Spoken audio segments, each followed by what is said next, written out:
யோவான் சுவிசேஷம் 17ஆம் அதிகாரத்தில் ட்ரை யூனிட்டியில் பிதா குமாரன் பரிசுத்தாவி இருந்தது போல நம்மளும் ஐக்கியமாக இருக்கணும். சோத்திரம். அல்லேலூயா. இந்த யூனிட்டின்னு சொல்கிறது ரொம்ப பிரதானமான காரியம். நிறைய யூனியன் உண்டு, ஆனால் யூனிட்டி கம்மி. மண்ணை எடுத்து அள்ளி ஒரு மனுஷன் மேலே எரிஞ்சா அந்த ஆளுக்கு ஒன்றும் ஆகாது. கொஞ்சம் மண் அவர் போய்டும், அவ்வளோதான். மண் கொஞ்சம் தண்ணி அவர் மேலே ஊற்றுனா அவங்களுக்கு கொஞ்சம் நனையும், அவ்வளோதான். ஆனால் போட்ட மண்ணும் ரெண்டாம் ஊற்ற தண்ணியும் நல்லா சமிட்டி குழைச்சி ஒரு கட்டை, ஒரு இஷ்டியை கட்டை உண்டாக்கி எரிச்சு பாரு, காயப்படும். அதை யூனிட்டின்னு சொல்கிறது. அந்த மண்ணும் அந்த தண்ணியும் சேர்ந்த போது ஒரு பிரிக்ஸ் ஆயிடுச்சு, அது ஒரு கட்டை ஆயிடுச்சு. நீங்கள் கண்ணில் வச்சிருக்கிற ஸ்பெக்ஸ் கூட எடுத்து பாருங்க. இந்த ஸ்பெக்ஸ் பேர் கண்ணாடி, ஆனால் இருக்கிறது மூக்கில். பேரு கண்ணாடி, ஆனால் உட்கார்ந்து இருக்கிறது மூக்கில். மூக்காடின்னு வைக்க முடியாதுல்ல, கண்ணாடின்னு தான் வச்சிருக்காங்க. ஆனால் அந்த கண்ணாடியினுடைய பின்பக்கத்தில் 2 சின்ன வால் பாருங்க, 2 காதல் இருக்கு. அதனால் காதாடின்னு வைக்க முடியுமா? ஆனால் பாருங்க, அது மூக்காடியும் கிடையாது, காதாடியும் கிடையாது, ஆனால் கண்ணாடி. ஆனால் கண்ணுக்கு அதுக்கு ஒரு சம்பந்தமே இல்லை. அது இருக்கிறது மூக்கில், இந்த 2 வால் இருக்கிறது காதலையும். This is unity. அதான் ஐக்கியம். இவங்க எல்லாரும் சேர்ந்து ஐக்கியப்படும் போது தான் அந்த ஸ்பெக்ஸ் நம்ம கண்ணில் இருக்கிறது நமக்கு நல்லா படிக்க முடிகிறது. அது யூனிட்டியினுடைய ஒரு எக்ஸாம்பிள் தான் சொல்றது. ஆமென். நான் ஒரு புத்தகத்தில் படித்தேன், நிறைய புக்கு படிப்பேன். ஒரு புத்தகத்தில் படித்தேன், ஏன் கர்த்தர் இந்த கையில் 5 அங்குலிகள் விரல்கள் இப்படி அகலமாக உண்டாக்குனார் அப்படின்னு. ஒரு பெரிய ஒரு லாஜிக் படித்தவர் எழுதியிருக்கிறாரு. அகலமாக என்ன உண்டாக்குனார், அது உங்களுக்கு நான் காட்டுறேன். மதிப்புரிய மாவட்ட தலைவர் அவர்கள் ஃபினிஷ் சதீஷ் அவர்கள் கரை உயர்த்தி பிடிக்கும், நான் உயர்த்தி பிடிப்பாருங்க. இவர் கைக்கு அகலம், ஏன் கைக்கு அகலம், இந்த அகலம் உள்ளதுனால தான் இந்த கையில் இந்த கை போட முடியும். இல்லைன்னா இந்த கை 2 சேராது. ஆமென். இந்த கை 2 ஒட்டி இருந்தா, இந்த ஆங்கிலம் எல்லாம் ஒட்டி இருந்தா என் கையில் போட முடியாது. இது இப்படி போடுறது. We are one in Christ. சரி, ஒரு நிமிடம் கிட்ட இருக்கிறவங்களுக்கு அப்படியே அந்த கை பிடித்து சும்மா பிரைஸ்தலோட இல்ல, அந்த விரலுக்கு இடையில அப்படி போட்டுட்டு சொல்லுங்க, கிறிஸ்துவில் நம்ம ஒண்ணுன்னு சொல்லுங்க. We are one in Christ. ஆமென். இந்த பெந்தெகோஸ்து பெருவிழாவில், ஆமென், இந்த பேரின்ப பெருவிழாவில் எல்லாரும் கிட்ட இருந்துட்டு கை கொடுக்காதவங்க கொஞ்சம் கவனிச்சுவோங்க. அவங்க ஒரு போட்டோ எடுத்து வச்சுவோங்க, ஜெபம் பண்ணிடுவோம். எத்தனை பேருக்கு சந்தோஷம், எத்தனை பேருக்கு சந்தோஷம், அங்க பின்பக்கத்தில் வரைக்கும் எத்தனை பேருக்கு சந்தோஷம். நம்ம ஆவிக்குரிய சில மார்மீகமான ரகசியங்கள், வேதாகமத்தின் ரகசியங்களுக்குள்ள நம்ம போக போறோம். ஆமென். அல்லேலூயா. இங்க பாட்டு பாடுனாங்க. ஆமென். நேஷனல் பிளாக் எல்லாம் பிடிச்சு இந்தியா நமக்குன்னு. ஆமென். அல்லேலூயா. நான் கேட்கிறேன், இந்தியாவை எடுத்துருவீங்களா? மூச்சு விடுங்க, மூச்சாவது சோத்திரமே சொல்லல, மூச்சாவது விடுங்க. ஆமென். இந்தியாவை எடுத்துருவீங்களா? ஐயா தானே பாட வச்சிங்க, நீங்க 1ஆம் பிரதி, பாட நமக்கெல்லாம் 2ஆம் பிரதி. எடுத்துருவீங்களான்னு கேட்கிறேன். இந்தியாவை எடுத்துருவீங்களா? இந்த 3.25 சங்கீதத்தினுடைய பிரசங்கத்தை வச்சு இந்தியாவை எடுத்துருவீங்களா? என்ன பயப்படுத்துறீங்க? நான் கேட்கிற ஊழியக்காரங்கிட்ட, நான் உங்களை மாதிரி தான், என்னை சேர்த்து தான். இந்த மைக்ரோஃபோனை கையில் இருக்கிறதுனால நான் பெரிய ஆளுநர் கிடையாது. உங்க காலை தொட்டு உங்க காலை கழுவுற அந்த மனசோட கேட்கிறேன், இந்தியாவை நீங்க எடுத்துருவீங்களான்னு கேட்கிறேன். பார்த்தீங்களா, மூச்சு போச்சு. ஃபிளாக் பிடிச்சி பாடுறதுக்கு வாசிக்கிறதுக்கு நல்லது. நான் கேட்கிறேன், அந்த பாட்டுக்கு நீ படிச்சல, நீ 3ஆம் பிரதி. இந்தியாவை எடுத்துருவீங்களா? ஆமா, இந்தியாவை இல்ல, இந்தியா நாங்க எடுத்துருவோம்னு சொல்லியாச்சுங்க. நாங்க எடுத்துருவோம், இந்தியா எங்களுக்குன்னு. சுதந்திரம் பார்த்து ஆல்ரெடி 47 ஆயிடுச்சு. ஆமென். இந்தியா இயேசுவுக்குன்னு சொன்னீங்களா இல்லையா? அதை கேட்கிறேன், எடுப்பீங்களா இயேசுவுக்காக இந்தியாவை? இந்த சூழ்நிலையில் எடுக்க முடியாது. சூழ்நிலை மாறணும், சூழ்நிலை மாறணும். யார் மாற்றுவீங்க? நான் மாற்றணும், நீங்க மாற்றணும். அது இந்த உணங்கின பிரசங்கத்தினால முடியாது. நீ கால் மிதிக்கிற இடத்துல அற்புதம் நடக்கணும். நீ கை நீட்டுற இடத்துல அற்புதம் நடக்கணும். மத்திய அரசும் மாநில அரசுகளும் இது யாருன்னு கேட்கணும். தாவீதினுடைய அட்ரஸ் யாருக்கும் வேண்டாம். அவன் காட்டில் இருந்தவன். ஆனா கோலியாத்தினுடைய தலையை பிடிச்சிட்டு நடந்து வரும்போது ஆளுகிறவன் ராஜா கேட்டானா, அவன் யாருடைய மகன்? அவன் உன் கையில, அவன் பிசாசுனுடைய தலை உன் கையில இருந்தா, கோலியாத்துடைய தலை உன் கையில இருந்தா, இந்திய ஆடுறவன் கேட்பா, அது யாரு? அது யாருடைய மகன்? ஹalleluya, ஹalleluya. அப்ப சவுண்ட் ஆப்ரேட் பண்றவர் கொஞ்சம் மானிட்டர், நான் சப்தம் ரைஸ் பண்ணும்போது தொடாதீங்க, கொஞ்சம் ஏற்றி வைங்க. நிறைய பேர் ஏன்னா டாக்டர்ஸ் இங்கே தான் இருக்கிறாங்க, நோய் உள்ளவங்க இங்கே இருக்கிறாங்க. புரியல உங்களுக்கு? என்ன டாக்டர்ஸ் எல்லாம் மேடையில் இருக்கு. நோய் உள்ளவங்களுக்கு ஒரு நோய் போனால் போதும். ஆனால் டாக்டர்ஸ் கோடிக்கணக்கான நோய் உள்ளவங்களை குணமாக்குறவங்க இங்கே இருக்கிறாங்க. யாருக்கு எதுவும் புரியுதோ நம்ம ஓ ரபா சேக்கமாந்த ராசியாலகா அர்க்கஜாமனா ஒரு புது தலைமுறை எழுந்து வரணும். அவன் இந்த பெந்தகோஸ்து நாளில் கே ஆபிரகாமுக்கு கர்த்தர் கொடுத்த ரெவலேஷனோட வந்திருக்கிற ஒரு புது தலைமுறை எழுந்து வரணும். இயேசுவின் நாமத்துக்காக அற்புதங்கள் செய்கிற, அடையாளங்கள் செய்கிற, நீ ஜெபிக்கும் போது பூமி அதிர்ச்சிகள் உண்டாக்குற, பூகம்பங்களை உண்டாக்குற ஒரு புது தலைமுறை. நீ முழங்கால் போட்டா என்னோட முழங்கால பூமி அதிர்ச்சி நடக்கிற. ஓ ரசாக்கமானா எனக்கு சீபலாம் தரே. எத்தனை பேர் சந்தோஷத்தோட தேவ நாமத்தை மகிமைப்படுத்துங்கள்? எஸ், ஆமென், ஹல்லேலூயா, ஹல்லேலூயா, ஆமென். ஆதாம் கிட்ட கர்த்தர் சொன்னார், ஆதியாகமம் 1:26-27 சமுத்திரங்கள் இருக்கிற அத்தனை மீன் மேலையும் வசனத்தை வாசிப்பீங்களா? 1:26-27 மைக்கில். ஆமென், ஸ்தோத்திரம். ஆமென். ஒரு மைக்கு இடமா? அந்த மைக்கு எடு, அந்த மைக்கு ஏதாவது எடு, ஆயிடு. நமது ரூபத்தின் படியையும் மனுஷனை உண்டாக்குவோமாக. அடுத்த வசனம், தேவன் தம்முடைய சாயலாக மனுஷனை சிருஷ்டித்தார். அடுத்த வசனம், பின்பு தேவன் அவர்களை நோக்கி நீங்கள் பலுகி பெருகி பூமியை நிரப்பி அதை கீழ்ப்படுத்தி. அது என்ன செய்யணும்? கீழ்ப்படுத்தி. அந்த வார்த்தையில் அண்டர்லைன் பண்ணுங்க. அவன் கர்த்தர் என்னை இந்த பூமியில் ஆக்குனது நான் மிதித்து நிற்கிற இந்த பூமியை கீழ்ப்படுத்தும்படியாக. ஆமென். இது ஒன்னே கீழ்ப்படுத்த கூடாது, நீ இதை கீழ்ப்படுத்தணும். ஹல்லேலூயா. நீ அதை கீழ்ப்படுத்தி சமுத்திரத்தின் மச்சங்களையும் ஆகாயத்தின் பறவைகளையும் பூமியின் மேல் நடமாடுகிற சகல ஜீவ ஜந்துக்களையும் ஆண்டு கொள்ளுங்கள் என்று சொல்லி. ஆண்டு கொள்ளுங்கள். ஹல்லேலூயா. மலையாளத்தில் இது நல்ல பியூட்டிஃபுல்லான. நீ அதனை வாழணும், நீ அதனை வாழணும். மனுஷன் என்ன செய்தான்? அவன் கொஞ்சம் தப்பா படிச்சுட்டான், வீழணும் அப்படின்னு படிச்சுட்டான். என்ன பண்றான்? அதுக்கு முன்னால் அவன் உள்ள ஆரம்பிச்சுட்டான். மிருகத்துக்கு முன்னால, பாம்புக்கு முன்னால மனுஷன் விழ ஆரம்பிச்சா. கர்த்தர் சொன்னா விழவல்ல, உன்னை ஆழ சொன்ன. இந்த அதிகாரத்தை அவன் விட்டு போறவங்க எல்லாம் திருப்பி வரணும். எத்தனை பேருக்கு நான் சொல்றது? அந்த அதிகாரத்தில் திருப்பி வரணும். என் கூட கொஞ்ச நேரம் நிற்பீங்களா? எழுந்து நின்று உங்களுக்கு ஆராதிக்கிறதுக்கு இஷ்டம் இருந்தால் அப்படி கூட ஆராதிக்கலாம். நான் அதில் வரேன். கர்த்தருக்கு கீழ்ப்படாத ஆதாம் அதை ஒண்ணுமே கீழ்ப்படுத்த முடியாம தோட்டத்திலிருந்து வெளியே போயிட்டான். ஸ்தோத்திரம் சொல்ல ஆரம்பிங்க.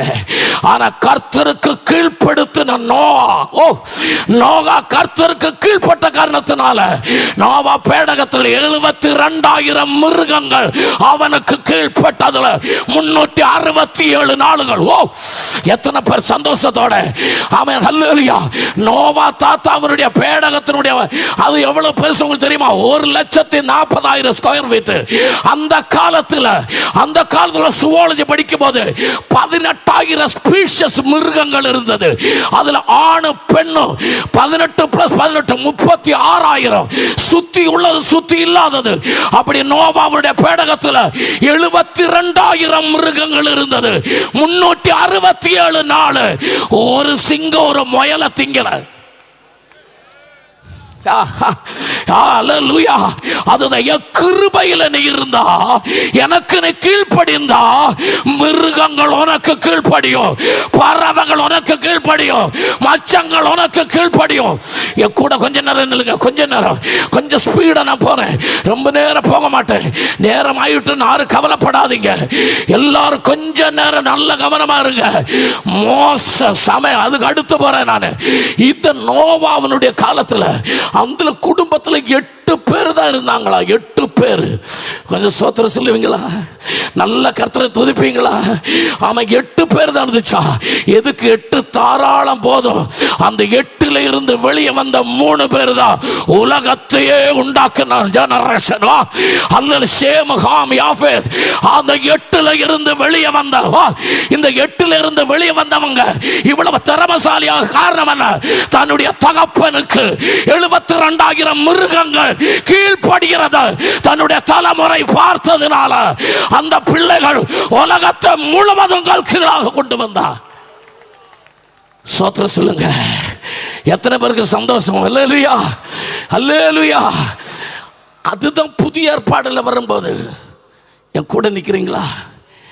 அப்போஸ்தலர் நடவடிக்கை 1ஆவது அதிகாரத்தில் ஒன்லி ப்ராமிஸ், வாக்குத்தத்தம் மட்டும். 2ஆம் அதிகாரத்தில் பெந்தெகோஸ்துடைய அபிஷேகம் இறங்கிவிட்டது. அல்லேலூயா. அந்த பெந்தெகோஸ்து அபிஷேகம் வரும்போது முதல்ல சத்தமாக வந்தது, செவிகள் ஸ்தோத்திரம் அபிஷேகம் பண்ணப்பட்டது. 2 இருந்த வீடு நிறைத்தது. அதை அவங்க சுசித்துக்கும் போது மூக்கு அபிஷேகம் செய்யப்பட்டது.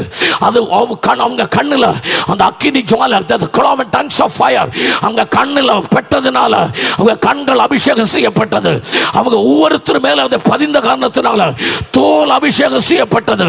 அவங்க அந்நிய பாஷையில் பேசும்போது நாக்கு அபிஷேகம் செய்யப்பட்டது. 1ஆவது அதிகாரத்தில் வாக்குத்தத்தம், 2ஆவது அதிகாரத்தில் பெந்தெகோஸ்து அபிஷேகம் இறங்கினது. கூட நில்லுங்க. அப்ப 3ஆவது அதிகாரத்தில் முடவன் எழுந்து நடக்க ஆரம்பிச்சான். அவன் அபிஷேகம் இறங்கி அடுத்த அதிகாரத்தில் முடவன் எழுந்து நடக்க ஆரம்பிச்சான். 4ஆவது அதிகாரத்தில் பிரதிகூலம் ஆரம்பிக்கப்பட்டது. 5ஆவது அதிகாரத்தில் சபைக்குள்ள பிரச்சனை ஆரம்பிக்கப்பட்டது. அப்பொழுது 6ஆவது அதிகாரத்தில் ஸ்தேபானோஸை கர்த்தர் இறக்கினார். அவன் வெளியே பிரதிகூலம், உள்ள பிரதிகூலம் வந்த போது பெந்தெகோஸ்து நாளில் ஸ்தேபானோஸை வெளியே விடுவது. ஆமென், அல்லேலூயா, அல்லேலூயா. 7ஆவது அதிகாரத்தில் சவுல் ஸ்தேபானோஸை கொல்றவங்களுடைய, கல் எறிகிறவங்களுடைய அவன் வஸ்திரத்தை காவல் பண்ண தர்சோசில் இருக்கிற கோடீஸ்வரனுடைய மகன் சவுல் அதிகாரத்தின் பத்திரிகையை கையில் வைத்துக் கொண்டு சுவிசேஷத்துக்கு விரோதமாக, இயேசுக்கு விரோதமாக நிற்கிறான். நான் ஒரு ரெவலேஷன் உங்களுக்கு சொல்றேன், பைபிளை தேடாதீங்க. இல்லை, கப்ரியலும் மிகாயலும் 2 பேரும் தூதர்கள் போய் கர்த்தர்கிட்ட கேட்டிருப்பாங்க, ஏசப்பா அவன் ரொம்ப பொல்லாதவன், இந்த 7ஆவது அதிகாரத்தில் இறங்கி நிற்கிறான், எல்லாம் பேர் சவுல் தர்சோசு, கொன்னுட்டுமா அப்படின்னு கேட்டான் தூதர்கள் கர்த்தர்கிட்ட. கர்த்தர் சொன்னாராம், கொல்ல வேண்டாம், விளையாட்டு அப்படின்னு பார்க்கட்டும், அவன் எப்படி விளையாடுறான்னு பார்க்கட்டும், அதனால் இப்போ கொல்ல வேண்டாம், கொஞ்சம் வெயிட் பண்ண. 7ஆவது அதிகாரத்தில் ஸ்தேபானோஸை கொண்டுட்டாங்க. 7:55 கல்லெறிஞ்சு கொண்டுட்டாங்க. அப்போ மிகாயில் போய் 2ஆவது பேசிட்டான், இது எனக்குள்ள ஒரு சிந்தை. அப்போதே சொன்னேன் அவனை கொல்லணும்னு. பாருங்க, நம்ம ஊழியக்காரனை கொல்லிட்டான்ல ஸ்தேபானோஸை. இந்த கர்த்தர் சொன்னார், சத்தம் போடாதே, அவன் அழகா விளையாடுறான், அவன் அழகா விளையாடுறான். இப்போ என்ன செய்ய போறீங்க? 9ஆவது அதிகாரத்தில் அவன் நம்ம கோர்ட்டில் விளையாடுவான். அவன் நல்லா விளையாடுறான். 9ஆவது அதிகாரத்தில் அவன் நம்ம கோர்ட்டில் விளையாடுவான். அங்கே முடியலை. அப்போ நம்ம கொன்ன ஸ்தேபானோஸுக்கு பயப்படாத, சேம் ஹாம் யாஃபேத்தினுடைய ஜெனரேஷன் இருக்குது என்கிட்ட. தொட்டாரு 8ல் மந்திரியை பிடிச்சாரு, ஆப்பிரிக்கா மொத்தமாக எடுத்துட்டாரு. ஆமென். வேதாகமத்தை படிக்கிறவங்களுக்கு நல்லா ஆராதிக்க முடியும், அல்லாதவங்க எல்லாம் அப்படிதான் இருப்பீங்க. ஹல்லேலூயா. 8வது அதிகாரத்தில் ஆப்பிரிக்கன் மந்திரியை தூக்குனாரு. 9வது அதிகாரத்தில் ஏசியாவில் உள்ள சவுல தூக்குனாரு. அவன் ஆப்பிரிக்க தூக்கும் போது ஹாமனுடைய சந்ததி ஜெனரேஷன். 9ல வந்து பவுலோஸ் தூக்கும் போது அது சேமனுடைய சந்ததி. ஆனா இத்தாலியக்காரன் கொர்னேலியஸ் தூக்கும் போது யாஃபேத் இத்தாலியா, அவன் யூரோப், அவன் யாஃபேத்தினுடைய சந்ததி. அவன் பேடகத்திலிருந்து வெளியே வந்த 3 ஜெனரேஷன். புதிய ஏற்பாடுல 8, 9, 10 அப்போஸ்தலர் நடவடிக்கையில அந்த 3 ஜெனரேஷனும் உலகத்தையே அப்ஸ் அண்ட் டவுனாக உயர்த்தி மாற்றுகிறவங்களாக கர்த்தர் மாற்றினார். அவன் எத்தனை பேருக்கு சந்தோஷமா இருக்கிறீங்க? அவன் கிருபையுள்ளவங்க கர்த்தர் நாமத்தை மகிமைப்படுத்துங்க. ஹல்லேலூயா. நோவா கர்த்தருக்கு கீழ்ப்படிந்ததுனால எல்லாம் அவருக்கு கீழ்ப்படிந்தார். ஆமென். இப்ப நான் சொல்றேன், ஆமென், இந்த பொதுக்கூட்டம் எல்லாம் நல்லது, இந்த ஐக்கியம் நல்லது, இந்த சினடு நல்லது. ஒரே ஒரு கேள்வி மட்டும் கேட்கிறேன், உங்க சபையில் எத்தனை பேர் இருக்கிறீங்க? அல்லேலூயா.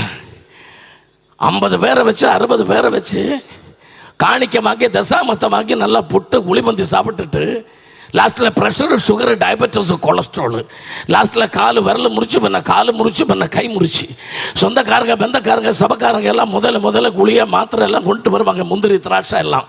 லாஸ்ட்டில் அவங்களும் வரமாட்டாங்க. லாஸ்ட்டில் மனைவி மட்டும்தான் இருக்கும். ஒரு ரூமுக்குள்ள ஒரு வீச்சமாக இருக்கும். சபையெல்லாம் நடத்த முடியாது. அல்லேலூயா. நமக்கு ஒன்று எக்ஸசைஸும் கிடையாது. ஆமாம்.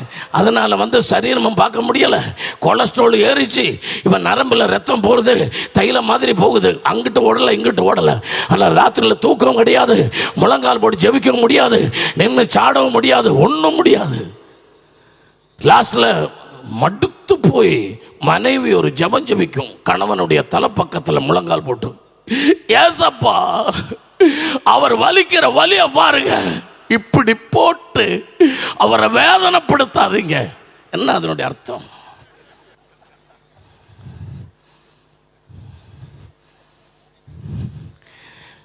ஊழியத்துக்கு கர்த்தர் அதுக்கு தான் நம்மளை அழைச்சதா? ஒரு சவால் உங்களுக்கு முன்னாடி இந்த பெந்தெகோஸ்து நாளில் விடுறேன். பரிசுத்த ஆவியினுடைய அபிஷேகம் பெற்றவர்கள் கால் மிதிக்கிற தேசம் அவங்களுக்கு அவகாசமாகணும். இந்தியாவை நாங்க வாங்குவோம்னு சொன்னோம்ல, ஆமா, அதை நானும் சேர்ந்து சொல்றேன். நாங்க இந்தியாவை நேடுவோம். ஆனா இந்தியாவை நேடுறவங்க சாதாரணமானவங்க அல்ல.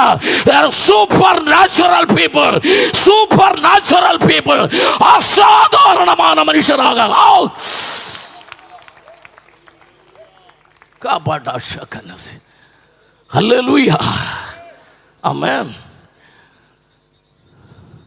மோசே முன்னாடி அம்மா அவனுடைய உள்ளத்தில் கத்துன தீ, மோசையுடைய அவன் முகத்தில் கத்துன அந்த தீ, அவன் சூதி கர்மிணிகள் நேசஸ் மோசைய அவன் அம்மாவிலிருந்து வெளியே எடுத்து அந்த நேசஸ் மேலே கத்துன அந்த தீ, பார்வோனுடைய மகளுக்கு உள்ள கத்துன அந்த தீ. அதனால தான் அவன் கொல்லாம கொண்டு போனால.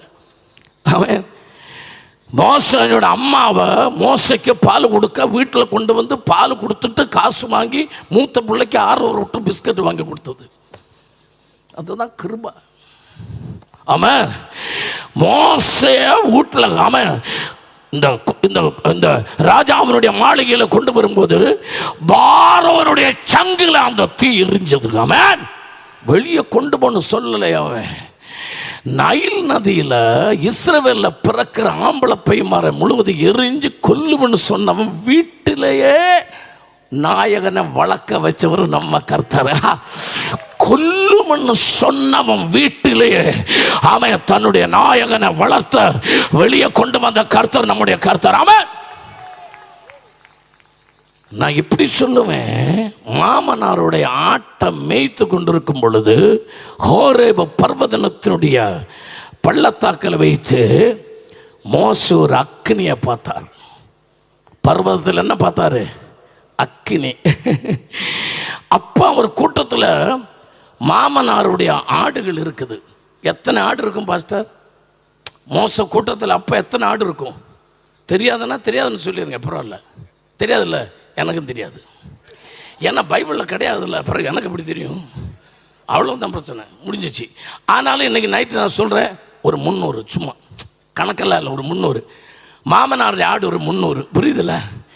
அப்பா பர்வதத்தில் முள்ளில் அக்கினி எரிக்க வச்சாரு. ஒரே கேள்வி, சும்மா மோசஸ் அக்கினியை பார்த்த உடனே பர்வதத்தில் ஏறி போனாரா? சொல்லுங்க. பைபிள் படிக்கிறவங்க தானே, பிரசங்கம் பண்ணுறவங்க தானே. ஏறி போனாரா? போகலையா? போகலை. அது எழுதி வச்சுக்கோங்க. எல்லாரும் அப்படி தான் சொல்கிறாங்க, போயிடுச்சுன்னு. போகலை. இங்கே கயறி வான்னு சொல்லும் போது தான் போனார். அக்கினி பார்த்த உடனே போகலை. எல்லாரும் நினச்சிக்கோங்க, பெந்தகோஸ்து சபையில் ட்ரம் அடித்து பாட்டு பாடி அக்கினி எரிஞ்ச உடனே ஆள் வராது. ஆனால் அக்கினியிலிருந்து வெளிப்பாடு வரணும், அப்போ தான் ஆள் வரும். அக்கினியிலிருந்து அருளப்பாடு வெளியே வரணும், அவன் அப்போ தான் ஆள் வரும். அவன் வெளியே நிற்கிறவன் இந்த தீயை பார்த்து அதிர்ச்சியோடு ஏறி வரணும்னா தீயில இருந்து தீர்க்க தரிசனம் வெளியே வரணும். எத்தனை பேருக்கு நான் சொன்னது புரிஞ்சமா மட்டும் கரை தட்டுங்க. அல்லாதவங்க இப்போ உட்கார்ற மாதிரி உட்காருங்க, பரவாயில்ல, அப்படியே போட்டுரும். அல்லேலூயா. புரிஞ்சவங்க கர்த்தரை ஆராதிங்க. அவன் நம்ம மேல பெந்தகோஸ்துடைய அக்கினி எரிஞ்சா போதாது, அதில் இருந்து தீர்க்க தரிசனங்கள் வெளிப்படுத்தல், அவன் அதில் இருந்து கர்த்தருடைய வார்த்தைகள் அதில் இருந்து வெளியே வரணும். ஏதோ பர்வதத்தின் பள்ளத்தாக்கில் போறவனையும் பர்வதத்தில் கூப்பிட்டு மேல ஏத்துற ஒரு அபிஷேகம். செருப்பு கட்ட சொன்னார். அவன் இல்லையா, அவன் கையில் இருக்கிற வடியை கீழே போட சொன்னார். அப்பா கீழே போட்டோன்னு என்னாச்சு? பாம்பு. அப்பதான் அவனுடைய கையில் இருப்பு என்னன்னு உனக்கு புரிஞ்சாச்சு. கையில் இருக்கிறது கீழே போட்ட உடனே என்னாச்சு? அப்போதான் அவன் கையில் இருப்பு. உலகத்தில் அது பயங்கர வாக்கு. கையில் இருப்பு என்ன? ஒரு ஆள்கிட்ட கையில் இருப்பு என்னன்னு தெரியுமா? கையில் இருக்கிறது போடணும், அப்போ தான் தெரியும். ஒப்ப கருத்து சொன்னார், உள்ள கை போட சொன்னார். மோசக்கிட்ட போட சொன்னார்ல, போட்டார். வெளியே எடுக்காம என்னாச்சு? குஷ்டம். அப்போ தான் உள்ளில் இருந்தா இருக்குன்னு புரிஞ்சாச்சு. ரெண்டையும் மாற்றி தான் கொண்டு வந்தார். ஆமாம், கையில் இருக்கிறதும் உள்ளில் இருக்கிறதும் ரெண்டையும் விரட்டி மாற்றிட்டாரு. கர்த்தர் சொன்னதெல்லாம் கேட்டாரு. இந்த வார்த்தை கொஞ்சம் நல்ல கவனமாக கேளுங்க, ஒன்றும் மிஸ் ஆகாதீங்க. மோசஸ் கர்த்தருக்கு கீழ்ப்படிந்தார், அப்பொழுது செங்கடல் அவருக்கு கீழ்ப்படிந்தது. கிருபை உள்ளவங்க ஆராதிக்க ஆரம்பிங்க. அவன் நீ கர்த்தருக்கு கீழ்ப்படிந்தார், அவருடைய வார்த்தைக்கு கீழ்ப்படிந்தார். அவன் கடல் வரைக்கும் உன்னுடைய வார்த்தைக்கு கீழ்ப்படியும். கிருபை உள்ளவங்க எல்லாம் கர்த்தரை ஆராதிக்க. அங்க பின்பக்கம் வரைக்கும் அந்த சத்தம் கேட்கிறவங்க எல்லாம் கர்த்தருக்கு நம்ம கீழ்ப்படிந்தால், அவருடைய வசனத்துக்கு பரிசுத்தமா வாழ கர்த்தர் சொன்ன வார்த்தை அப்படியே கேட்டா. அல்லேலூயா. ஆமென். ஆனால் தி நெக்ஸ்ட் ஜெனரேஷன் யோசுவாவினோட காலத்தில் வரும்போது, இப்போ மோச காலத்தில் மோசைக்கு ஒரு ஆளை மட்டும் கீழ்ப்படிந்தா போதும், யார? கர்த்தரை மட்டும். ஆனால் யோசுவா நெக்ஸ்ட் ஜெனரேஷன் வரும்போது யோசுவாக்கு அப்படி இல்லை, கர்த்தருக்கு கீழ்ப்படியணும், பாஸ்டர் மோசஸுக்கும் கீழ்ப்படியணும். சில விசுவாசிகள் சொல்லுவாங்க, பாஸ்டர் எனக்கு பிடிக்காது, ஆனால் கர்த்தருக்கு எனக்கு ரொம்ப ஸ்நேகம். பொய்யன் நல்ல பொய்யன். உனக்கு கர்த்தரை பிடிச்ச உன் பாஸ்டரையும் பிடிக்கும். பாஸ்டர் கிட்ட இருந்து நீ அகலம் ஆயிடுச்சுன்னா நீ கர்த்தர் கிட்ட இருந்து அகலம்.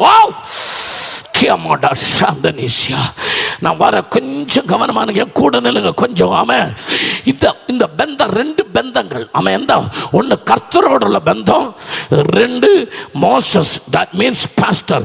இந்த ரெண்டு ரிலேஷன்ஸ் அவன் யோசுவா கீழ்ப்படிந்த காரணத்தினால அவனுக்கு சூரியன் கீழ்ப்படிந்தது, அவனுக்கு சந்திரன் கீழ்ப்படிந்தது, சௌர யூதங்கள் அவனுக்கு கீழ்ப்படிந்தது.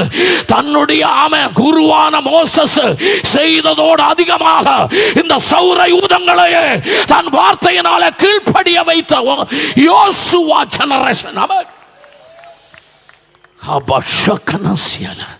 அல்லேலூயா. ஆமென். மாமனாருடைய 300 ஆடை கொண்டு பர்வதத்துக்கு பள்ளத்தாக்கில் நிற்கிற மோசஸ் வந்து அப்பாட்ட சொல்லிச்சான், என்னுடைய சிந்தை பைபிளில் கிடையாது, ஏன் உனக்கு மேலே ஏறி வர இவ்வளோ தாமசம் என்னன்னு கேட்டுச்சு. தீ எறி ஆரம்பிச்சு ரொம்ப நேரம் ஆச்சுல்ல, கூப்பிட்டல்ல, ஏன் தாமசம்? மாமனாருடைய ஆடு காலில் பிடிச்சிருக்குன்னு. சிலவங்க அதுதான் இந்த அபிஷேக ஆராதனை, இந்த மாதிரி மிரக்கிள்ஸு, பெரிய உபவாசம் எல்லாம் சபையில் வைக்க மாட்டாங்க. ஏன்னா சாப்பிட்றதுக்கு மாமனார் ஆடு இருக்குல்ல, சாப்பாடு போடுறதுக்கு மாமனாரோட ஆடு இருக்கும்போது அக்கினி எரிஞ்சா எனக்கு என்ன? Hallelujah. ஆனா Moses is different. அவன் the different character, different behavior and different revelation. அவன் அவர் மாமனாருடைய ஆடை அவன் கர்த்தர்கிட்ட சொன்னார், 300க்கு மேல ஆடு இருக்குன்னு. கர்த்தர் சொன்னார், 300 விட்டுட்டு வா, 30 லட்சத்தை உன் கையில நான் தருவேன். 300 ஆடை விட்டுட்டு வா. நீ வச்சிருக்கிறது மாமனாருடைய ஆடு, ஆனா நான் தருகிறது அப்பாவனுடைய ஆடுதான். ஆமாம், அப்பாவனுடைய ஆட்டை. ஆமென். எத்தனை பேருக்கு சந்தோஷம்? அல்லேலூயா. ஆமென். நீ மாமனாரை விட்டா அப்பா தருவாரு, மாமனாரை பிடிச்சிட்டு அப்பா தரமாட்டாரு. அல்லேலூயா. சோத்திரம் சொல்லுங்க. அப்ப நீங்க கேட்பீங்க, பாஸ்டர் இது ரெண்டு எனக்கு விளக்கமா சொல்லுங்க. மாமனார்னா உலகம், அப்பா என்ன பரலோகம். விட வேண்டியதை விடுங்க, கர்த்தர் கொடுக்க ஆரம்பிப்பார்கள். இல்லையா? கொஞ்சம் கவனமா கேளுங்க. 30 லட்சம் ஜனத்தை கொண்டு மோசஸ் வனாந்தரத்தில் பிரவேசிக்கிறார். வனாந்தரம் என்ன? 52 டிகிரி சென்டிகிரேடு சூடு, எரிஞ்சு போகிற சூடு. இப்போ கூட தமிழ்நாட்டில் கேரளாவிலலாம் 37 47 கூட நிற்க முடியலை. 50 டிகிரியில் முழுகுதிர் எரியும். அதுதான் 50. 100ன்னா தண்ணி கொதிக்கும். மறுபூமியில் செத்து போகிற சூடு. 30 லட்சம் ஜனங்க என்ன சாதாரணமா? ஆமென். முழு குழந்தை, முழு கர்ப்பமாக இருக்கிற தாய்மார், பிறந்த குழந்தைய கையில் வச்சிருக்கிற தாய்மார், 85 வயசு உள்ள மீரியாம், அதே மாதிரி பிராயமான தாய்மார்கள், பாட்டிமார்கள், எல்லாரும் இருக்கிறாங்க. இத்தனை 30 லட்சம்னா சாதாரண ஜனமா? நம்ம வாழ்க்கையில் 30 லட்சம் கேட்டதா இருக்குது, பார்த்தது கூட கிடையாது. 30 லட்சம் ஒற்றை பாஸ்டர், ஒரே பாஸ்டர். இல்லையா? இன்னைக்கு எல்லாம் 30 லட்சம் பேர் ஒரு சபையில் இருந்தால் பாஸ்டர் எத்தனை இருக்கும்? போட்டோம், அதெல்லாம் விடுறேன் நான். இல்லையா? ஆனால் பர்வதத்தில் ஏறுறாரு. மோச வருது. 30 லட்சம் ஜனங்கள் பயந்து நிலவழிக்கிறாங்க. எங்களுக்கு அந்த ஈஜிப்டே போதும், இந்த மிஸ்ரம், இந்த பிரச்சனை, அப்படி இப்படி நமக்கு கத்துறாங்க. அப்போ மோச வர்றாரு. என் கூட நில்லுங்க நீங்க. 6 மோச, அது நீங்கள், அது நான், நீங்களும் நானும். ஆமென். மோசம் வந்து கால் மெதிச்சது தான் உண்டு. ஆமென். அங்கே உள்ள சூழ்நிலை, இயற்கையை கர்த்தர் மாற்ற ஆரம்பிச்சிட்டார். ஆமென். எத்தனை பேருக்கு நான் சொன்னது நல்லா புரியுது? கர்த்தனுக்கு கீழ்ப்படுகிறவன், கர்த்தரை அனுசரிக்கிறவன் வனாந்தரத்தில் கால மிதித்த உடனே கர்த்தருடைய மேகம் இறங்க ஆரம்பித்தது. ஆமென். இயற்கை சூழ்நிலை மாறப்பட்டது. இப்பொழுது நான் ஒரு நல்ல செய்தி உங்களுக்கு சொல்றது, தீர்க்க தரிசனம். நீங்க ஒரு கிராமத்தில் காலு மிதிச்சா, ஒரு சபையில காலு மிதிச்சா, நீ ஒரு வீட்டில் காலு மிதிச்சா, அங்குள்ள சூழ்நிலை மாறணும். ஒரு பரிசுத்தவான் ஒரு இடத்துல கால் மதிச்சா, ஓ எத்தனை பேர் அது அப்படியே ரிசீவ் பண்ணி ஆராதிப்பீங்க. நீ கால் மதிச்சா, சகோதரி நீ ஜெபிச்சா, சூழ்நிலை மாறணும். நீ ஒரு இடத்துல உபவாசம் இருந்தா சூழ்நிலை மாறணும். நீ ஒரு ஆள் மேல தலை மேல கை வச்சா சூழ்நிலை மாறணும். சூழ்நிலை இருக்கிற நிலைமையை மாற்றி ஒரு ஆவிக்குரிய நிலைமையை கொண்டு வருகிறார். அற்புதத்தின் ஊழியம் செய்கிறவன் தான் கர்த்தருக்கு கீழ்ப்படுகிறவன் அவன். எத்தனை பேருக்கு சந்தோஷம்? அல்லேலூயா. இது ஒரு சும்மா பிரசங்கம் அல்ல, திஸ் a practical message. உலகத்திலே பெரிய பிரசங்கியார் இயேசு கிறிஸ்து. அவரோட பெரிய பிரசங்கியார் உலகத்தில் இல்லை. அவன் 12 பேருமாக பாலஸ்தீனில் ஆரம்பித்தார் பிரசங்கம். அவன் ஆனால் இன்னைக்கு உலகத்தில் 300 கோடி ஜனங்கள் கையில் பைபிள் வச்சிருக்கிறாங்க. 300 கோடி. வை என்ன காரணம்? இயேசு கிறிஸ்து பிரசங்கம் பண்ணும்போது 6 ஆவியில் நிறவையில். நம்ம எல்லாம் பிரசங்கம் பண்ணும்போது ஜனங்கள் எல்லாம் ஆராதிச்சா நமக்கு சந்தோஷம். வீட்டில் போகும்போது மனைவி கேட்கும், எப்படி இருந்துச்சு ஊழியமா? நான் அல்லேலூயா சொல்கிறேன், அவங்க 50 அல்லேலூயா சொல்கிறாங்க. நான் ஆராதனை நடத்தி கொண்டிருக்கும் போது நிறைய பேர் அபிஷேகம் பெற்றாங்க. அப்படி நல்லா சொல்லி கொஞ்சம் பெருமைப்படுறவங்க தான் மனுஷர்கள். இயேசு கிறிஸ்து பிரசங்கம் பண்ணும்போது 6 அபிஷேகம் பெற்றாங்க. இயேசு கிறிஸ்து பிரசங்கம் பண்ணுவது 6வது எழுந்துன்னு ஆராதிச்சாங்களா? ஒன்றும் இல்லை. இயேசு கிறிஸ்துனுடைய பிரசங்கத்தினுடைய அந்த அந்த யூனிக்னஸ், அந்த பிரத்யேகதை என்ன? அவர் பிரசங்கம் பண்ணினார் சாந்தமாக. அவர் பிரசங்கம் பண்ணி முடித்த உடனே கேட்டவங்க அதை செய்ய ஆரம்பிச்சாங்க. அதை அனுசரிக்க ஆரம்பிச்சாங்க, அதுக்கு கீழ்ப்படிய ஆரம்பித்தாங்க. ஹல்லேலூயா. இன்னைக்கு ராத்திரி நான் உங்ககிட்ட சொல்றேன், நீங்க ரொம்ப கை தட்டாம இருந்தாலும் எனக்கு பரவாயில்ல, நீங்க பெரிய ஆராதனை செய்யாம இருந்தாலும் பரவாயில்ல, ஆனா கர்த்தர் சொல்றத அப்படியே செய்யறதுக்கு ஒரு கீழ்ப்படுகிற மனசோடு நீங்கள் இருந்தா உங்களுக்கு சங்கடல் கீழ்ப்படியும், உங்களுக்கு சௌர யூதங்கள் கீழ்ப்படியும், சூரிய சந்திர காலக்சி எல்லாம் கீழ்ப்படியும். ஆமென். ஹல்லேலூயா. வனாந்தரமே கிருபை உள்ளவனுக்கு கீழ்ப்படியும். அவன் ஹல்லேலூயா. ஸ்தோத்திரம் சொல்லுங்க. ரெண்டு ரிலேஷன்ஸ் நான் சொன்னேன். ஒன்று கர்த்தருக்கும் ஜனங்களுக்கும் இருக்கிற ரிலேஷன், ரெண்டு ஜனங்களுக்கும் பாஸ்டருக்கும் ரிலேஷன். அக்கினி சர்ப்பங்கள் இஸ்ரவேல் ஜனங்களை வனாந்தரத்தில் கடிச்சு கொன்றதாக பைபிள் இருக்குது. தமிழ் அக்னி சர்ப்பங்கள் தானே,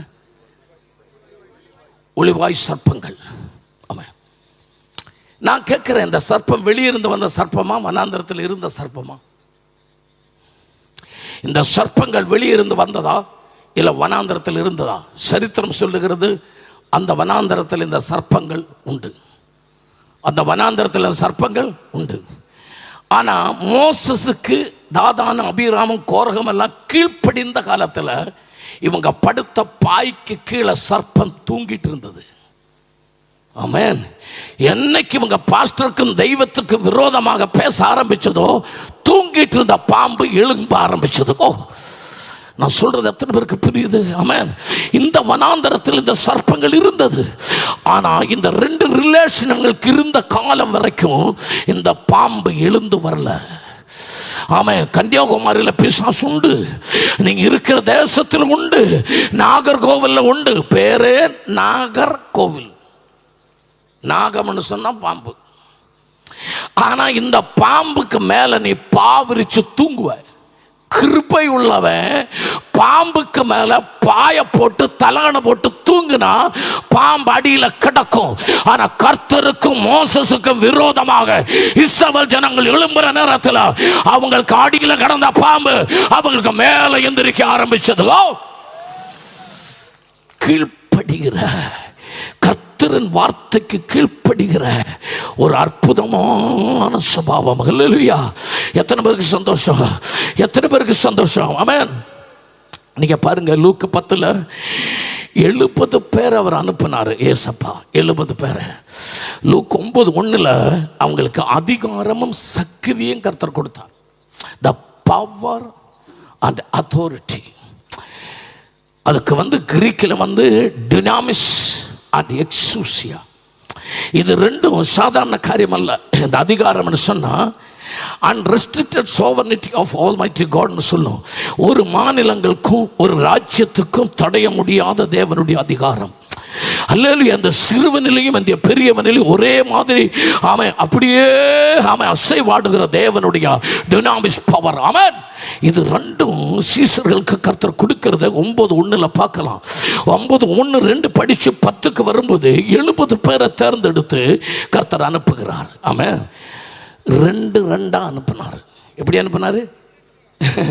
நான் ஒரு இடத்துல பிரசங்கம் பண்ணும்போது ஒரு வாலிபன் சகோதரன் என்கிட்ட பிரசங்கம் முடிஞ்சோன்னு கேட்டார், பாஸ்டர் ஏன் 2 அனுப்புனார் அப்படின்னு. நான் சொன்னேன், ஆதி ஆகமத்தில் ஆதாம் தூங்கிட்டு இருக்கும்போது ஈவாள் ஒத்தையில் போனார் ஹவுஸ் விசிட்டிங். பிரச்சனை ஆயிடுச்சுல்ல. அதனால தான் கர்த்தர் புதிய ஏற்பாடால் 2 அனுப்புனார். ஒரு சாட்சியாவது இருக்கும்ல, பிரச்சனை நடந்தாங்க. இல்லையா அப்படின்னு சொல்லி முடிச்சுட்டது. அப்படி சொன்னேன். 2 போகிறது நல்லது, அது ஃபேமிலியாக போகிறது ரொம்ப நல்லது. பிரச்சனை கிராமத்துக்கு அனுப்பும்போது 2 அனுப்புனாராம். ஆமென். அவங்ககிட்ட கர்த்தர் கொஞ்சம் இன்ஸ்ட்ரக்ஷன் சொன்னார். நீங்கள் பேர்ஸ் எடுக்காதீங்க, நீங்கள் போகிற வழியில் யாராவதும் வாங்க போங்கன்னு சொல்லி கூப்பிட்டாங்க, நிற்காதீங்க. ஆமாம், நீங்கள் கையில் வடி எடுக்காதீங்க. ரொம்ப காரியங்கள் அந்த 10:1-2-3-4 சொல்கிறாரு. அதுக்கெல்லாம் அவங்க கீழ்ப்படிந்தாங்க. அப்படி நாங்கள் போக மாட்டோம்னு சொல்லலை. அவர் அந்த இன்ஸ்ட்ரக்ஷன் அவங்களுடைய ஊழியத்துக்கு அனுப்புகிறவங்க செயலாளர்கள் பொறுப்பாளர்கள் என்ன சொன்னாங்களோ அதுக்கு அவங்க கீழ்ப்படிந்தாங்க. அதனால 10:17 வாசிக்கிறோம். கொஞ்சம் வாசிப்பீங்களா? 10 லூக்கு 10:17 கொஞ்சம் வாசிப்பீங்களா? பின்பு அந்த 70 பேரும் அந்த 70 பேரும் சந்தோஷத்தோட திரும்பி வந்து, பேஸ் இல்லாம போனனால கொஞ்சம் அழுதுட்டு வந்தாங்கன்னு எழுதுனாங்க. சந்தோஷத்தோட திரும்பி வந்து, ஆண்டவரே ஆண்டவரே உம்முடைய நாமத்தினாலே பிசாசுகளும் எங்களுக்கு கீழ்ப்படுகிறது என்றார்கள். குட், ஆமென், அல்லேலூயா. அவர் சொன்ன வார்த்தைக்கு கீழ்ப்படிந்து கிராமத்துக்கு போனவங்க திருப்பி வந்து சொன்னாங்க, ஆமை ஆமை, பழைய ஏற்பாடு 39 புத்தகங்கள்ல நஷ்டப்பட்ட அதிகாரத்துல புதிய ஏற்பாடுல கர்த்தருடைய சீசர்கள் திரும்பி வர்றாங்க. ஹல்லேலூயா, ஆமென். பரிசுத்தாவி பெற்றவர்கள் திரும்பி வந்து சொல்றாங்க, விசுவாசம் எங்களுக்கு கீழ்ப்படுகிறது, நாங்கள் கண்ணுனால கண்டோம். அல்லேலூயா. நம்ம இந்தியாவை நம்ம நேட போறோம். அவன் அந்த பாட்டு கூட்டத்தில் நான் இருக்கிறேன். அவன் அந்த பாட்டு கூட்டத்தில் நான் நினைக்கிறேன். இந்தியா நமக்கு வேணும். ஆனா சாதாரணமான ஊழியத்தினால முடியாது. அவன் அற்புதங்கள் அடையாளங்கள் கர்த்தருடைய நாமத்தில் நடக்கணும். அவன் நான் சொல்றேன், நல்லா ஜெபிக்கிறவங்க கிட்ட சொல்றேன், ஒரு சூப்பர் மார்க்கெட்டில் கூட நீ போய் நிற்க முடியாது. உன்கிட்ட நிற்கிறவங்களுக்கு பிசாசு இழகிற நாள் வரப்போகுது. ஆமென். பாஸ்டர், நீங்க போகிற கார்ல, நீங்க நிற்கிற பஸ் ஸ்டாண்டில், நீங்க போகிற ரயில்வே ஸ்டேஷன்ல எல்லாம் இயேசுவின் நாமத்தில் அடையாளங்கள் நடக்கணும். அபிஷேகம் பெற்றவன் போற வழிகள் எல்லாம் கர்த்தர் நாமத்தில், நீங்க தொடுகிற இடத்துல, நீங்க பேசுகிற இடத்துல, உங்க வார்த்தையில் இருக்கிற அந்த அதிகாரம், the frequency of the sound of God, கர்த்தருடைய சத்தத்தில் இருந்தா உண்டாகட்டும் என்று சொன்ன வார்த்தையில சகலம் உண்டாகினா அந்த கிரியேட்டிவிட்டியினுடைய frequency of the sound, கர்த்தருடைய வார்த்தை, ஆமென், அது அப்படியே நம்ம கையில கர்த்தர் கொடுத்திருக்கிறார். அது அப்படியே அந்த மகிமை, கர்த்தருடைய தாஸ் சொன்ன போல அந்த மகிமை நம்ம மேல கொடுத்திருக்கிறார். அந்த அதிகாரத்தை கொடுத்திருக்கிறார். அந்த சக்தியை கொடுத்திருக்கிறார். எத்தனை பேர் சந்தோஷத்தோடு சொல்லுவீங்க, அந்த அதிகாரத்தை பெற்றவர்கள், அந்த அதிகாரத்தை பெற்றவர்கள். நீங்க போய் ஜெபிக்கிற இடத்துல பிசாசு உலகத்தினுடைய பாவத்தை கொண்டு நடக்கிறவன் உங்களுக்கு கீழ்ப்படுகிற நாள்.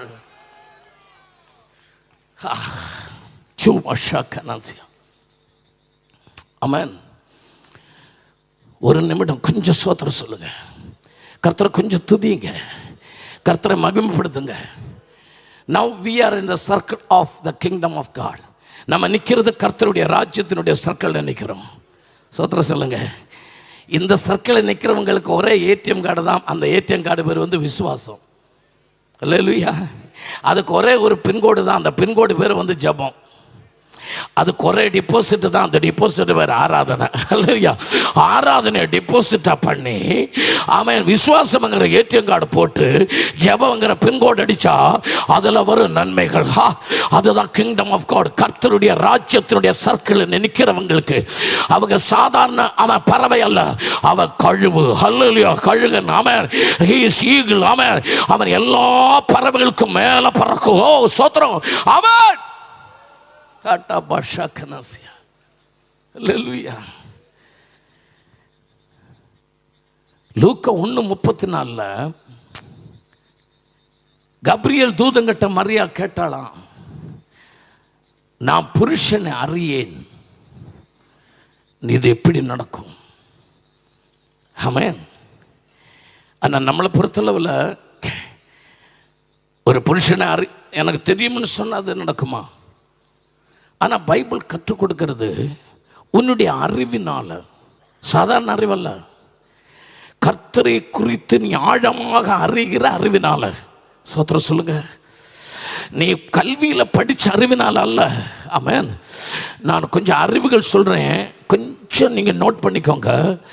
கண்ட அறிவு, கேட்ட அறிவு, சொன்ன அறிவு, நான் படித்த அறிவு, ஆமென், எனக்கு கல்வியில் கிடைத்த அறிவு, சில பேர்கள் என்கிட்ட சொன்ன அறிவு, நான் புஸ்தகங்களில் கண்ட அறிவு, இதெல்லாம் அறிவு தான். இதெல்லாம் அறிவு தான். இதெல்லாம் ஒரு 50% இருக்கும், 20 இருக்கலாம். ஆனால் அநேகமான அறிவுகள் நமக்கெல்லாம் ஒரு முறிவு. அப்படி சொன்னா காயம் அவன் இருக்கட்டும். ஆனால் இன்னொரு 3 அறிவு நான் சொல்றேன். அந்த அறிவு கர்த்தரை குறித்து உனக்கு இருந்தா அந்த அறிவினால சிலது பிறக்கும். அவன் சில ஜென்மங்கள் நடக்கும். அவன் அது எந்த அறிவு? 1 அனுபவித்து அறியணும், 2 ருசித்து அறியணும், 3 பகுத்து அறியணும். அவன் கரங்களை தட்டி கர்த்தர் நாமத்தை மகிமைப்படுத்துங்கள். கர்த்தர் நாமத்தை அவன் கிரீக்கில் KNOSIS, நோசிஸ் அப்படின்னு சொன்ன அறிவு. அதில் இருந்தால் நாலேஜ்ங்கிற வார்த்தையும் உண்டாகுனது, நோசிஸ். ரெண்டாவது ஒரு அறிவு இருக்குது, அந்த அறிவு பேர் சோஃபியா. சோஃபியான்னு சொன்னால் அதில் இருந்தால் ஃபிலோசஃபின்னு நம்ம சொல்லுவோம். ஃபிலோசோஃபி ஞானம் அப்படின்னு என்னோட அர்த்தம், அதுவும் அறிவு தான். ஆனால் இது ரெண்டும் அல்லாமல் நான் இன்னும் சொல்கிறத நீங்கள் எழுதி வச்சுக்கோங்க, கூகுள் அடிச்சு பாருங்க. அவன் கிரீக் பாஷையில் YADA, யாடா அப்படின்னு யாதான்னு சொல்லும், யாடான்னு சொல்லும். அது ஒரு அறிவு. அந்த அறிவு சாதாரண அறிவு அல்ல.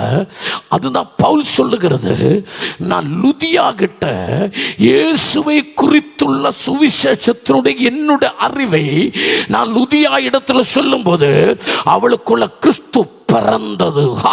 ஹல்லேலூயா. ஆமென். கலாத்தியர் chapter 4 verse 19, கலாத்தியர் 4:19 சொல்லுகிறது, உனக்குள்ள கிறிஸ்து பிறக்கிற வரைக்கும் நான் பிரசவ வேதனை அனுபவிக்கிறேன். ஆமென். கர்த்தர் சொல்லுகிறார், ஊழியத்தில் ஒரு டேர்னிங் பாயிண்ட் உங்களுக்குள்ள இருக்கிற அறிவு நிமித்தமாக அநேகருக்குள்ள கிறிஸ்து பிறக்கிறார். கிறிஸ்து பிறக்கிற, கிறிஸ்து அநேகருக்குள்ள ஜெனிக்கிற அந்த கிருபை. நீ வேற ஒண்ணு செய்ய வேண்டாம், நீ சொன்னா போதும். எத்தனை பேர் அதை ஏற்றெடுப்பீங்க? அது எத்தனை பேர் ஏற்றெடுப்பீங்க? நீ சொன்னா போதும். நீ சொல்லிட்டே இருக்கும்போது அவங்களுக்குள்ள கர்த்தர் பிறக்கும். ஆமென். அவங்களுக்குள்ள கர்த்தர் பிறக்கும். ஆமென். ஸ்தோத்திரம் சொல்லுங்க. என்னுடைய பிரசங்க பாஷையில் சொன்னா, மரியாளுகிட்ட நான் இப்படி தான் சொல்லணும், நீ புருஷனை அறிந்து அவன் ஒரு குழந்தை பிறந்தா அது பயாலஜி. ஆனால் புருஷனே அறியாமல் உனக்குள்ள இயேசு பிறந்தால் அது தியோலஜி. அவன் எனக்கு இருக்கிற அறிவு வேதாகமத்தின் அறிவு தான், எனக்கு இருக்கிற அறிவு பரிசுத்த வசனத்தின் அறிவு தான். இந்த வசனம் சாதாரண லோகோஸ் அல்ல, இது ரீமா. அல்லேலூயா. இது ரீமா. எத்தனை பேர் சந்தோஷத்தோட சொல்லுவீங்க? ஆமென். அல்லேலூயா. ஸ்தோத்திரம். நான் நிறைய 2 மினிட் 3 மினிட் உள்ள ரீல்ஸ் போடுகிற ஒரு சுபாவம் 1 மினிட் 2 மினிட் 3 மினிட்ஸில் என்னுடைய வெப்சைட்டில் போடுவேன். நான் ஒரு ரீல் எப்படி போட்டிருக்கிறேன், நான் கர்த்தர் நிலத்திலிருந்து டஸ்ட் எடுத்தார். டஸ்ட்டு தமிழில் தூள் தானே, என்ன தூசி தானே. கர்த்தர் கையில் எடுத்தது மண் எடுத்தாரா தூசி எடுத்தாரா? இல்லை, டஸ்ட். இங்கிலீஷ் தான் correct. He took the dust from the earth. கீழே இருந்த ஒரு தூசி எடுத்தார், பொடி. என்ன எடுத்தார்? பொடி. ஆமென். டஸ்ட். அந்த காலத்தில் மழை இல்லை.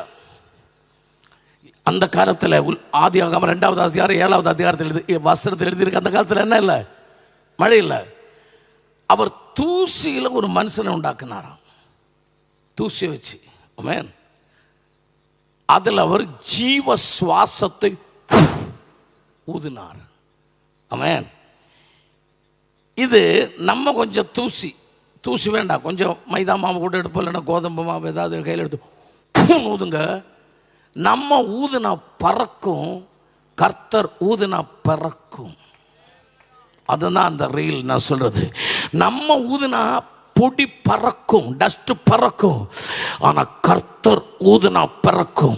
இன்னும் நான் நியூ டெஸ்டமென்ட்க்கு வரேன். அவருடைய அபிஷேகம் பெற்றவர்கள் நம்ம ஊதுனா அதை பறக்கிறது மாதிரி அதை பிறக்கிற அனுபவத்தில் வரும். அவன் கரங்களை தட்டி கர்த்தர் நாமத்தை மகிமைப்படுத்துங்க. நீங்க கர்த்தருடைய வார்த்தை உங்களுடைய அனுபவத்தின் ஞானத்தில் சொல்லும் பொழுது, உங்களுக்கு இருக்க ஆழமான கர்த்தரை குறித்த அனுபவத்தில் சொல்லும் போது, அது கேட்கிறவங்க உள்ளத்தில் கிறிஸ்து பிறக்கிற ஒரு அனுபவத்தில் கர்த்தர் உங்களையும் என்னை கொண்டு வருகிறார். அந்த அற்புதத்துக்கு நம்ம வரணும். ஆமென். இன்னும் ஒரு பிரதானமான ஒரு செய்தி. ஆமென். My message is not systematical, ஒரு தியாலஜிக்கல் சிஸ்டமேட்டிக்கல் மெசேஜ் அல்ல. ஆனால் இந்த பெந்தெகோஸ்தேல கூடி வந்த ஊழியக்காரங்களுக்கெல்லாம் தாராளமான பிரயோஜனம் வருகிறார். ஆமென். கர்த்தர் நாமத்தில் நான் சொல்லுகிறேன், இந்த மெசேஜ் அப்படியே எடுத்துட்டு போகிறது மட்டுமல்ல, நீங்கள் முழங்கால் போடுங்க, நீங்கள் ஜெபிக்க ஆரம்பிக்கங்க. நீங்கள் கர்த்தரிடத்தில் இந்த வசனத்தை அப்படியே வச்சு, கர்த்தாவே இது உம்முடைய வசனத்தில் இருந்தா நான் நிமித்தமாக அதை நடக்கணும்னு ஜெபம் பண்ணுங்க. நான் நிமித்தமாக அதை நடக்கணும்னு ஜெபம் பண்ணுங்க. நம்ம கீழ்ப்படியும் போது நம்ம தொடுறதெல்லாம் நமக்கு கீழ்ப்படியும். வா, கர்த்தர் நாமத்தில் மகிமைப்படுங்க. ஹல்லேலூயா, ஸ்தோத்திரம். எத்தனை பேருக்கு சந்தோஷமா இருக்கிறீங்க? எத்தனை பேருக்கு ஆமென்.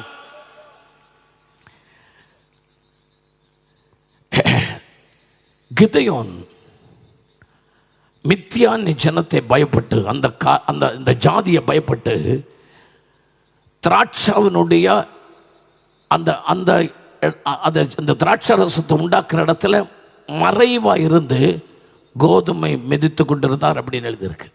கரெக்ட் தானே?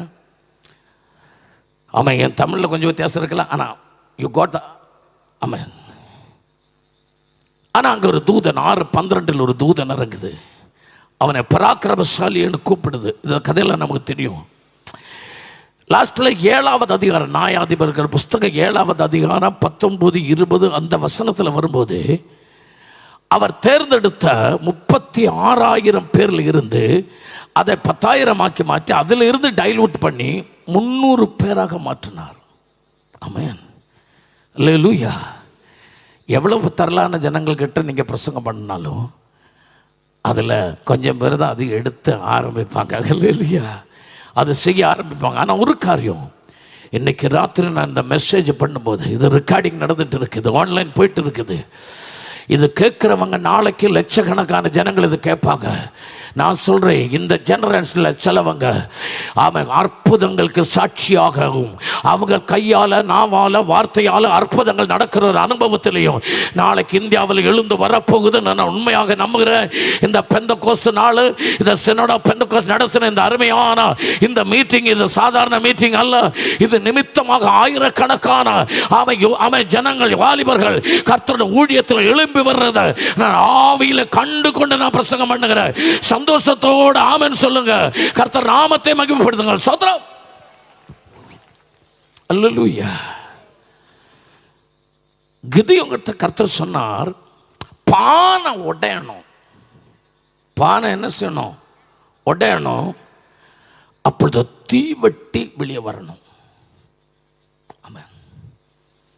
எப்படி கர்த்தருக்காக உபயோகப்படலாம்? ஒரே வார்த்தை, பானை உடையணும், அப்போ தீவட்டி வெளியே வரும். ஒவ்வொரு வருஷமும் பானை பெருசாயிட்டு இருக்கக்கூடாது, பானை உடையணும்.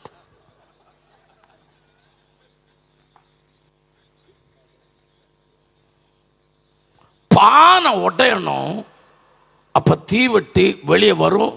சத்ரு தோக்கடிக்கும், நம்ம ஜெயிக்கும். எத்தனை பேருக்கு புரிஞ்சவங்க மட்டும் அல்லேலூயா சொல்லுங்க. அல்லாதவங்களுக்கு இப்போ மௌனமாக இருக்க போது எப்பவும் மௌனமாக இருக்கலாம், பிரச்சனை இல்லை. சிலவங்க திட்டலாம், கர்த்தரெல்லாம் துதிப்பாங்க. அல்லேலூயா, ஸ்தோத்திரம் சொல்லுங்க. எனக்கு இந்த காரியத்தில் கவலையே கிடையாது. கை தட்டாதவங்களெல்லாம் நான் ஒன்றும் சொல்ல மாட்டேன். ஏன்னா அவங்க கையும் காலும் போட்டு அடுத்த வாரத்தில் அடிக்கும், எனக்கு தெரியும். ஏன்னா இப்போ தட்டுனா கை மட்டும் தட்டினா போதும், அடுத்த வாரம்னா காலும் போட்டு தட்டுவாங்க. அப்படி சொல்லுவாங்க. இதெல்லாம் நடந்தது நான் பார்த்துருக்குறேன். 40 வருஷம் இந்த பைபிளை சுமந்துட்டு நடக்கிறேன்.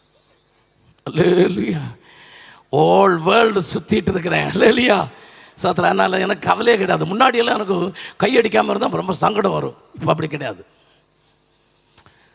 ஆமென்.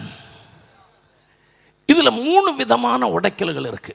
கர்த்தர் சிலது உடைக்கும் போது திருப்பி அது பணிய முடியாமல் உடைச்சிருவார். ஒரு காலத்தில் எவ்வளவு முயற்சி பண்ணினாலும் அது திருப்பி என்ன செய்ய முடியாது, உருவாக்க முடியாத மாதிரி உடைச்சிருவார். அப்படி உடைச்சாரு. பவுலினுடைய கப்பல் அப்படிதான் உடைச்சாரு.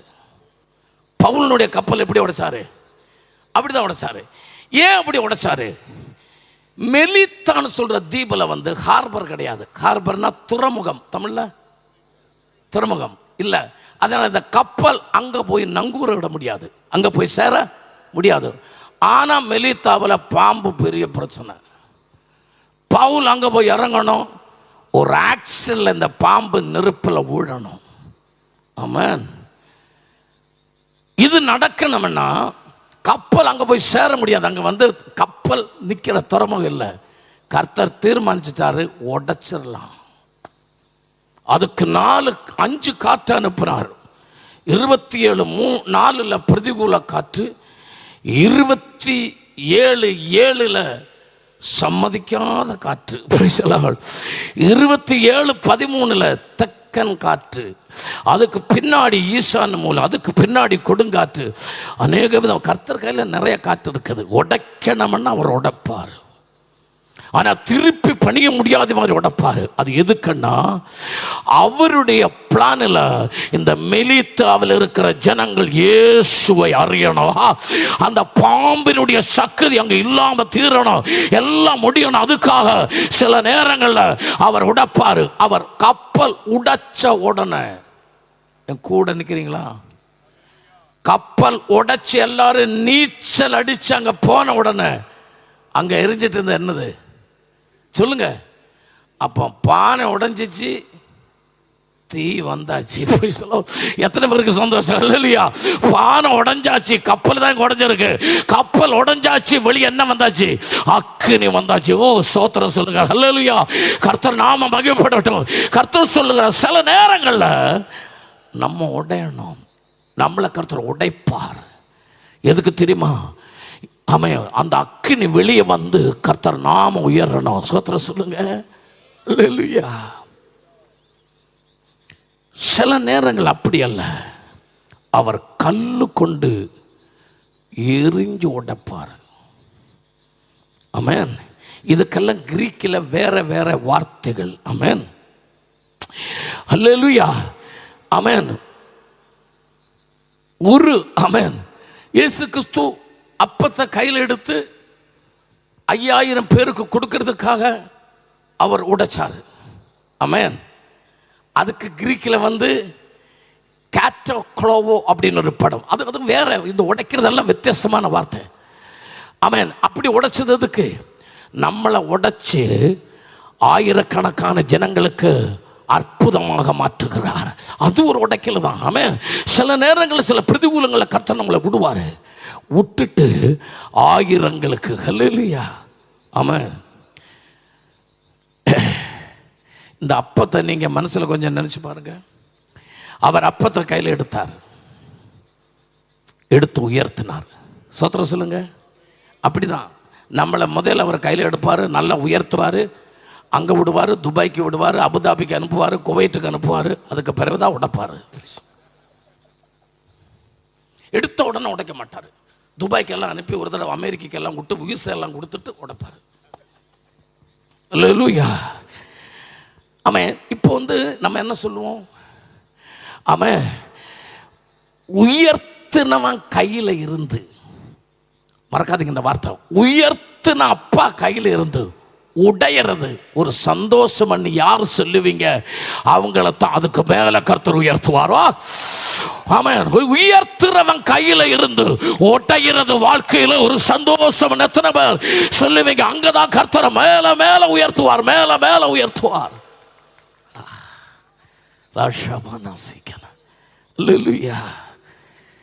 ஏன்னா மூன்றாவது ஸ்தேஃபானோஸ அவர் கல்ல எறிஞ்சு உடைச்சார். ஆமென்.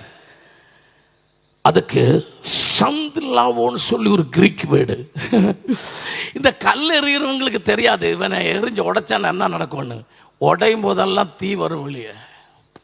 உடைஞ்சிச்சின்னு வச்சுக்கோங்க, தீய வெளி வரும். ஒரு ஊழியக்காரங்கிற முறையில் நான் ஒரு சபை பாஸ்டர், நான் சொல்கிறேன், விசுவாசி ஒன்றை உடைச்சாலும் உடையும் போது பேசாம ஜெபித்து கொண்டிரு, நீ அறியாமலே அந்த அக்கினி வெளியே வரும். நமக்கு தெரியாமலே அந்த அக்கினி வெளியே வரும். அவங்க வந்து கேட்பாங்க, பாஸ்டர் நீங்கள் ஜெபிச்சிங்களா? இல்லை, எனக்கு ஒன்றும் தெரியல. இல்லை பாஸ்டர் நீங்கள் ஜெபிச்சிங்க, என் பேர் வச்சு நீங்கள் ஜெபிச்சிங்க. என்னாச்சு? எனக்கு தெரியும். நம்ம சத்தியத்தில் ஜெபிக்கல, ஆனால் நம்மளை அவன் உடைச்சான். நமக்கு தெரியாமல் அவன் உடைச்சான். இப்போ அக்கினி வெளியே வந்திருக்கு, வீட்டில் நிம்மதி இல்லை, வந்திருக்கிறான் நம்மகிட்ட. சத்தியமாக நமக்கு தெரியாது. இதெல்லாம் கரெக்டாக நடந்தவங்க இங்கே இருக்கிறீங்க. ஆமாம். என்ன பாஸ்டர், இந்த வஸ்தி போகும்போது நம்ம குஸ்தி போடக்கூடாது. சபையில் இருந்து வஸ்தி வெளியே இறங்கி போகும்போது நம்ம என்ன செய்யக்கூடாது? குஸ்தி. வஸ்தி கிட்ட நமக்கு குஸ்தி இல்லை. ஏன்னா வஸ்தி போனா தான் எஸ்தர் வருமா. எத்தனை பேர் சந்தோஷம். வஸ்தி போனா தான் செயறு புரியாகும். போட்டும் பிடிச்சி நிப்பாட்டக்கூடாது. வஸ்தி போகாது. வஸ்திக்கு எனக்கும் குஸ்தி, அப்புறம் வஸ்திக்கு நம்ம மனைவிக்கும் குஸ்தி, வேற ரெண்டு குஸ்தி. நீங்க வஸ்தி போகும்போது ஏன் பிடிச்சுன்னு பாட்டு நீங்க மனைவி வேற கேள்வி. வஸ்திக்கு உங்களுக்கு என்ன குஸ்தி அப்பா? அதனால வஸ்தி போட்டும் விட்டுருங்க, வஸ்தி போட்டும். எஸ்தர் வரும், எஸ்தர் வரும். எத்தனை பேருக்கு சந்தோஷம்? எத்தனை பேருக்கு சந்தோஷம்? கர்த்தர் நாமத்தை உயர்த்துங்க. எத்தனை பேருக்கு சந்தோஷம்? ஸ்தேஃபானோஸ் அவங்க கல் எரிஞ்சு உடைக்கும் போது அவர்ல இருந்து ஒரு அக்கினி வெளியே வந்தது. அது அவருக்கு கூட தெரியாது. ஏன்னா அவருடைய முகம் கர்த்தருடைய தூதனை போல பிரகாசமாக போலுது. ஒரு அக்கினி, ஒரு மகிமையின் அக்கினி அவர் மேல் ஏறிய ஆரம்பிச்சது. அப்பொழுது வசனம் இப்ப எழுதியிருக்கு, பிதாவின் வலப்பக்கத்தில் புத்திரன் இயேசு கிறிஸ்து எழுந்து நின்னாரோ. அல்லேலூயா. எத்தனை பேர் சந்தோஷத்தோட கர்த்தர் நாமத்தை மகிமைப்படுத்துவீங்க?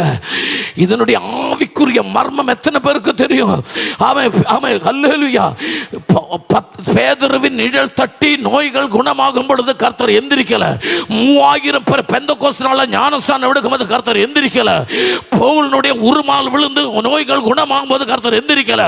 ஆனா தன்னுடைய மகன் உலகத்துல பிரதிகூலத்துல கல்லுனால எறியப்படுறான்னு தெரிஞ்ச நேரத்தில் அவனுடைய ஆவி பரலோகத்துக்கு வரும்போது கர்த்தர் எழுந்து நின்றார் பிதாவின் வலப்பக்கத்தில்.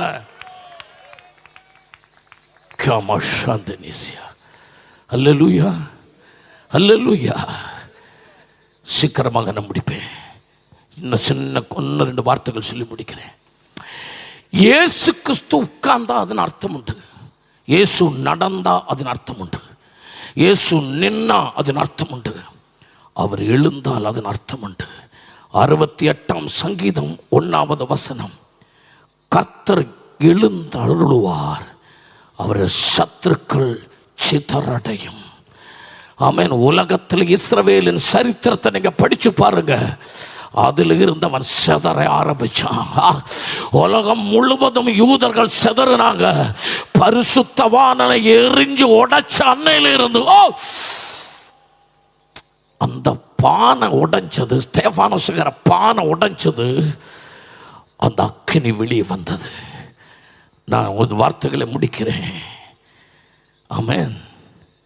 இயேசு கிறிஸ்துவை கல்வாரி சிலுவையில் பீலாத்தோசின் கெபதாங்கிற கல்தலத்தில் சம்மட்டியால் அடிச்சு அவர் சரீரத்தை உடைச்சாங்க. அல்லேலூயா. ஆமென். சத்தியத்தில் இந்த யூதர்களும் அன்னைக்கு ஹன்னாசும் கையஃபாவும் பிசாசும் இவங்க எல்லாம் சேர்ந்து இயேசுவை காயப்படுத்தும் போது அவங்களுக்கு தெரியாது அதனுடைய வெளியே வருகிற அக்கினி, அதிலிருந்து வருகிற அந்த தீவெட்டி என்னன்னு தெரியாது. அது எஸ்யாவு முன்னாடியே BC 562 எழுதி வச்சிட்டாரு. அவரின் காயங்களால் நான் குணமடைந்தேன். இயேசுவை அடிக்கணுமா வேண்டாமா? கபதாங்கிற கல்தலத்தில் பிலாத்தவனுடைய படையாளிகள் இயேசுவை அடிக்கணுமா வேண்டாமா? அடிக்கணும், அடிச்சுதான் ஆகணும். ஏன்னா எஸ்ஐயாவை BC 560 எழுதி வச்சுட்டாரு. அவருடைய காயங்களால் எனக்கு, என் தேவனே என் தேவனே நீர் ஏன் என்னை கைவிட்டீர் என்று கர்த்தர் சிலுவையில் கிடந்து அழுதார். நான் கேட்குறேன், அவருக்கு இன்னொரு வார்த்தை சொல்லி அழ முடியுமா? வேற ஒரு வார்த்தை சொல்லி ஐயோ ஐயோ வலிக்க அப்படின்னு அழ முடியுமா? முடியாது. என்ன 22ஆம் சங்கீதத்தில் தாவீது எழுதி வச்சிட்டாரு, இப்படி தான் அழணும். எப்படி அழணும்னு எழுதி வச்சுட்டாங்க, எப்படி அடிப்படணும்னு எழுதி வச்சுட்டாங்க. ஆனால் ஒன்று மட்டும் எழுதி வைக்கல, அந்த பானை உடையும் போது வெளியே வர பந்தம் எதுன்னு எல்லாருக்கும் புரியலை. உலகத்தில் எல்லா பந்தமும் ஒரு கொஞ்ச காலத்தில் அது எரிஞ்சு அந்த தீவெட்டி அணைந்தது. ஆனால் 2000 வருடத்துக்கு முன்னால கல்வாரி சிலுவையில் இயேசு கிறிஸ்துங்கிற பானை உடையும் போது வெளியே வந்த அந்த தீவெட்டி இந்த 2000 வருஷமா இன்னைக்கு அணையாமல் உலகம் முழுவதும் அது எரிந்து கொண்டிருக்கிறதுனால இன்னைக்கும் அது எரிந்து கொண்டிருக்கிறது. எத்தனை பேர் அவன் இந்த பெந்தெகோஸ்து பண்டிகையிலையும் இந்த சத்தத்தை எங்கெங்க கேட்குறீங்களோ அங்கே எல்லாம் உங்கள் வாழ்க்கையில், உங்கள் கிராமத்தில், உங்கள் சபையில் அந்த தீவெட்டி உங்களுக்கு ஆசீர்வாதமாக மாறும். அந்த தீவெட்டி உங்களுக்கு ஆசீர்வாதமாக மாறும். இயேசு சிலுவையில் எனக்காக, ஹல்லேலூயா, அவர் உடைந்த காரணத்தினால நான் நல்லொரு உருவமாக பணியப்பட்டேன். ஆமென். அவர் உடைந்தார், நான் ஒரு உருவமாக மாறினேன். அவர் விரூபமாகினார், அதனால எனக்கு ரூபகுணம் கிடைத்தது. அவர் பார்த்தால் ஒரு மனிதன் இல்லை என்று தோன்ற மாதிரி அவர் ஆகினார், அதனால நான் ஒரு மனிதனாக மாறினேன். ஹல்லேலூயா. ஒரு நிமிடம் கண்களை மூடுவோமா? எனக்கு பிரசங்கம் பண்ண இஷ்டம், ஆனால் அந்த டைம் அந்த tide is not wait for any man. எல்லா கண்களையும் மூட ஒரு நிமிடம் எழுந்து நிற்போமா ப்ளீஸ்? எல்லாரும் எழுந்து நிற்போமா? கர்த்தர் கரங்கள் ஒரு நிமிடம் விட்டு கொடுப்போமா? 2 காரியங்கள் மட்டும் உங்களுக்கு நான் சொன்னேன். ஒன்று, நீ கர்த்தருக்கு கீழ்ப்படிந்தால் உலகம் உனக்கு கீழ்ப்படியும், உலகம் நமக்கு கீழ்ப்படியும். 2, கர்த்தர் எனக்கு கொடுத்த ஆழமான வசனத்தின் அறிவினால நான் சுவிசேஷம் சொல்றவங்க உள்ளத்தில் கர்த்தர் பிறக்கும். 3, லாஸ்ட்ல சொல்லி முடிச்சது, பானை உடையணும், தீவெட்டி வெளியே வரணும்.